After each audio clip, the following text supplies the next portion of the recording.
Decision Plus has been and still is a leading stock market service provider. From training to coaching, we cover it all. Try both our software as well as our coaching site, completely free for 10 days without obligation. No credit card is needed to sign up for the trial. The trial subscription will be automatically canceled for you at the end. DecisionPlus.com, your stock market service center. Real-time coaching has been created. We search and classify critical reports and technical movements. You can visualize or hear the best buying and selling opportunities. Get real-time advice all day long and 3 live coaching shows per day. Let us do the work and save your time for trading. Try MarketGurus.tv free without obligation for 10 days in the menus above. Market Vision Plus is the trading companion of so many investors. Make your fundamental and technical analysis easy with Canada's #1 stock market decision-making software. Research, decide, and follow your positions with Market Vision Plus. See the menus just above this program and try Market Vision Plus for 10 days without any obligation after the show. When it comes to day trading, Trader Plus is the right tool. Track 50 quotes simultaneously. Create dozens of quick lists. Display as many as 30 real-time intraday charts at the same time. Watch the action with candlesticks or bar charts as fast as 10 seconds. See the market by sectors. Use the chart models already prepared for you. Try Trader Plus for 10 days in the menu above without any obligation.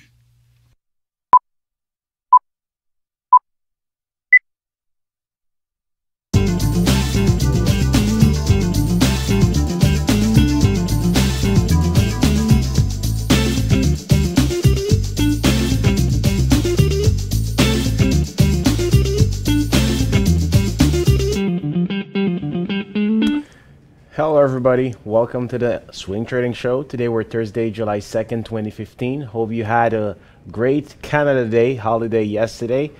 Folks, the question bar is open today. If ever you have any questions, feel free to ask them.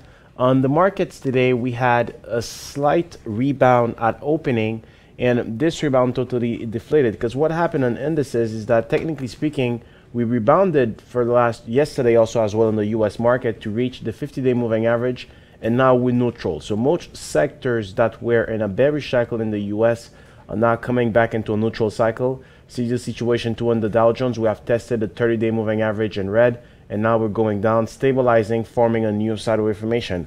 And this sideways formation refers to, first of all, the uncertainty related to Greece. You see it's the same situation on the SPY, where we're neutral as well as the Dow Jones, as the Nasdaq. And this is due to the uncertainty in Greece, but also to the fact that right now we are waiting to see what the Fed is going to do eventually concerning interest rates. So those are two factors I think that weigh in. If ever, let's do some scenarios. It's ever the Greeks vote to stay in the Eurozone, what we might expect is to see a decline in gold, because that's going to be a signal that the finance minister of Greece will have to resign. He said he will do so, and that will be a signal where there will be less fears in the market, because people will know, okay, those are going to be the new conditions that will be imposed in Greece because they decided to stay in the Eurozone. Now, if they decided to not stay in the Eurozone, this is where we might see a surge in volatility. So those of you who bought some HVU, some TVIX, for instance, which are the volatility ETF, will be well positioned if the Greeks vote no. And if they vote no, we see a rise on the gold sector, rally among gold stocks. And the thing is that could actually allow this rally to continue is not because of what happens in Greece, it's because what will happen to other countries as well, because how the Eurozone is going to deal with a Greek exit. Will the conditions imposed in Greece be the ones that will be imposed on other countries that have some problems, such as Portugal, Ireland, Italy? So this is actually the worries that investors have, because there's no framework to actually determine what's the appropriate steps when a country gets out of the Eurozone. So I think this is definitely creates some volatility. But why we have not seen a wave of buyers in the gold sector as much is because I think this gold sector, gold especially, is being impacted by more about what's going to happen in the US. If ever we raise interest rate with inflation numbers that are not as great, well then gold will take a bigger hit, because when the Fed usually raise rates, that's when there are some inflation fears. But there are no inflation fears throughout the world. Right now, if ever the Fed decides to raise interest rate because they see that the economy is getting a little bit stronger, well then it's going to have a negative impact on gold, and that will propel the gold lower. So I think right now, with the weakness of gold, we're more seeing investors discounting a possible rate hike in the US instead of a fear concerning a Greek exit. I think right now investors have kind of discounted that in the market a little bit. And of course, I think the US is going to be a little bit less impacted because their exposure to the Greek crisis still remains limited compared to other countries, because the majority of the debt of Greece is held by the ECB, and the ECB is the Central Bank of Europe. Now, let's take a look at some news that we have, and after we're going to go to the break. In terms of the news, we have one news on the government of China. Actually, they announced several measures to try to calm down the markets. The Hang Seng Index stays neutral. As I said, also in England and Greece, the finance minister said that he will resign if ever the Greeks vote yes, to stay in the Eurozone. If they vote yes to stay in the Eurozone, the Greek finance minister will resign.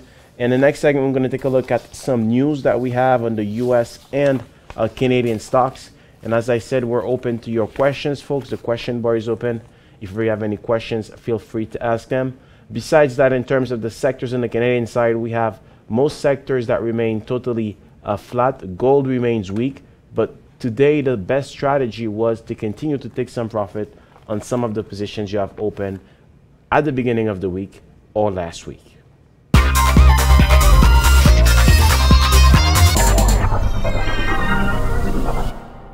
So welcome back, folks. So now let's take a look here at the positions where on marketgurus.tv that you can have access for free for 10 days, where we decided to take some profit. And those positions, though, because yesterday Canadian markets were closed, what we advise for on marketgurus.tv is that if you had some positions in the US, short or long positions, make sure to have put either your stop loss or your profit taking opportunity on those positions. And today on marketgurus.tv, there are some positions that we had in our analyst shorts portfolio that did well, where we were able to take some profit. And this is what we'll continue to advise you to do. Continue to take some profits in the positions that you have open. For instance, coupons. We recommended that stock as a short here. Yesterday the stock declined, and today again. So we decided to take some profit in that position yesterday around 1040. Jer Global, when it reached 34.40, we decided to take a profit on that position as well. It was recommended as a short around this area. Also, another one here, BioSyent, was recommended as a short here on June 25th. Right now, the stock has reached a former support, so we decided to take some profit on that short positions on the venture index. So those are all the positions where we have decided to actually take some profit: RX, Jer Global, and coupons. If you do have some short positions as well, make sure you can take some profit on some of them. Now, concerning the news, there's a news on Biogen here. Biogen and AGTC, they will team up for new drugs. Ensign Medical, they receive FDA approval for one of their drug. Envivio, they actually settled litigation in the Court of California concerning with some shareholders that were not happy. So far, it seems like everything has come to an end with this disagreement.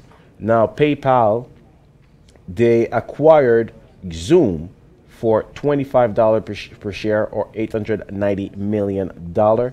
And in terms of the Orbit today, what they announced that they are collaborating with the National Research Council of Canada concerning their high purity alumina, and this will be used in lithium-ion batteries. Extendicare, they announced that they finalized the sale of the U.S. business for $870 million to Formation Capital and a subsidiary of Safanad. Titus Petroleum not moving today, but the stock, they say that they made a private placement of $47 million. So they issued 318 million shares at 19 cents per share to AGR Energy Holding. Potash Corp is going up today. Today the potash producer, the German potash producer, KNS, said that they will refuse the offer of Potash Corp, according to people familiar with the matter, close to the matter. And they say that the reason why is that the offer, the price offer of $8.6 billion is too low. So this is why, I don't know why Potash Corp is not going down in that comment. It's not official yet. It's only people close to the matter that reported to the press. But so far, nothing is official yet. But potash stocks are continuing their rally, though. If we take a look at the vector, we have Agrium as well. DuPont is it's not going up. Elsewhere, Mosaic stays flat.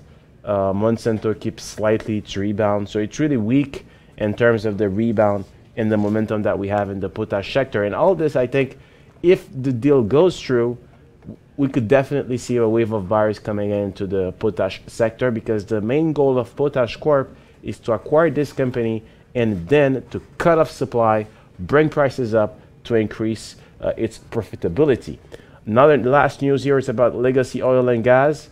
There was one hedge fund, which was, I think, Front for Capital, that was reluctant to vote in favor of the buy offer of Crescent Point on Legacy Oil and Gas of $1.53 billion. But finally, most shareholders have voted in favor of this offer. So Legacy Oil and Gas will officially be a subsidiary of Crescent Point Energy. Crescent Point Energy is actually continuing to go down. Don't forget, it's a price tag of $1.53 billion in cash and shares and in debt. Now, we had some questions here from Tuesday. HVU, is HVU in a good position? As I said, HVU is neutral right now, just like the markets. I think it's HVU, it's an ETF worth to have, especially on Sunday, where the Greeks will vote. As I said, if ever they vote no, they don't want to stay in the Eurozone, your positions on HVU will pay off. If they vote yes, I think we might have some volatility, but less, because I think right now it will be, again, new negotiations where the Greeks will have to accept the conditions laid out by the creditors, but those conditions are not the ones that are actually publicly disseminated to the Greek public. So this is actually something where investors will try to find the needle in the sack, see what are the conditions under which Greece will remain in the Eurozone, and can they respect that. If they can, if there's some worries, well, then we might see, of course, a surge on HVU. So HVU, hold on to it. As long as it remains above 407, there's no need to close that bullish volatility ETF. We're also going to take a lot of questions here on Bombardier. What about Bombardier? Well, Bombardier is not in favor of investors. We actually have the stock that pursues its decline. So right now on Bombardier, we are reaching a February-March bottom. So we're going to take a look at this explanation in the next segment. Find answers to your questions by emailing your host at btm@decisionplus.com. 5 good reasons to manage your investments with National Bank Direct Brokerage.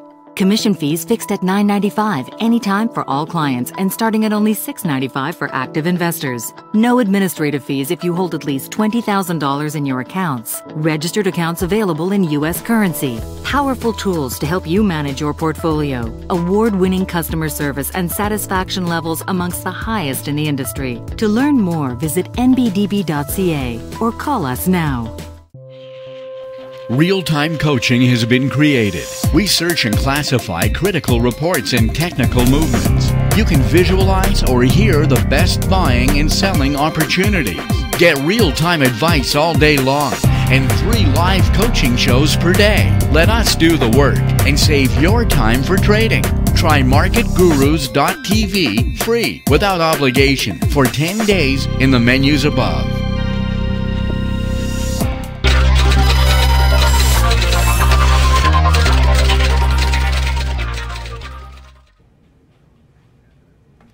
Welcome back. Now, Bombardier, as I said, it's actually reaching an oversold situation. However, Bombardier for me will definitely not be a buy until it can reverse this downward trend. So if it doesn't go above 250, 256, 260, I'm definitely not a buyer on Bombardier. Is it a time to start to build up your position? I think build up your position, your long positions on Bombardier, while the stock maintains its downward trend. And while the upward potential until 250, because right now we're at 230, until 250, which corresponds to this downward trend, the upward potential is limited. So I don't think it's an appropriate timing to get into Bombardier right now to build up your long positions. I'd wait for the stock to reverse this downward trend higher than 250, 260 to actually consider that stock as a potential buy. So far, even if it's oversold, there's definitely no buyers or stepping in on Bombardier. So that's also something that should worry you on a stock like that, to not get in too early. Now, is the OBV usable in day trading too? Well, yes, it is usable in day trading. I give you an example. Today, our day trade of the day is ARO on New York. So let's take a look at ARO. How could we have used the volume unbalance? On Trader Plus, right, you have here the period. So I put 5 minutes, 100 period. And here you have the volume unbalance. So you click on it, apply to the graph. So you do have the volume imbalance here. So we know that technically speaking, when the stock was in a neutral formation, it had a clear breakout there. So that was an entry point. But what did the volume imbalance say? See, the volume imbalance started to rise significantly way before we confirmed that breakout. So we had a rise on the volume imbalance. So that was a signal that this entry point was kind of more credible. The other one that we had here on that stock, here, a clear break of a sideways formation, clear entry point on that stock there. Now, what did the volume imbalance say? The volume imbalance was within a sideways formation here, and right now we had a clear breakout on the volume imbalance as well as a breakout of this resistance intraday-wise on the stock. So that also confirmed that this entry point around 183 at 1205 was also an interesting entry point. So yes, you can use the volume imbalance. It's an indicator I do use when I day trade sometimes. It's not always reliable. I mean, it doesn't always move exactly as the stock does. However, it's an indicator among the stochastics that you can actually also use to determine an entry point on a stock like that. For instance, here, look, we had an entry point clearly on that stock here at 183. Volume imbalance confirmed us that. However, what did the stochastics say? Stochastics were totally overbought. So you had two different signals that were shown by those two indicators here of volume imbalance and stochastic. So you see, this is why sometimes day trading is definitely tough, because you do have those mixed signal. And that might be one of the reasons why this breakout, this entry point, didn't perform as much yet on Arrow. Now, if we take a look at Arrow on a daily basis, what could be the target on Arrow? The good thing is that we went above the 10-day moving average. Now the target becomes the 30-day moving average around $2.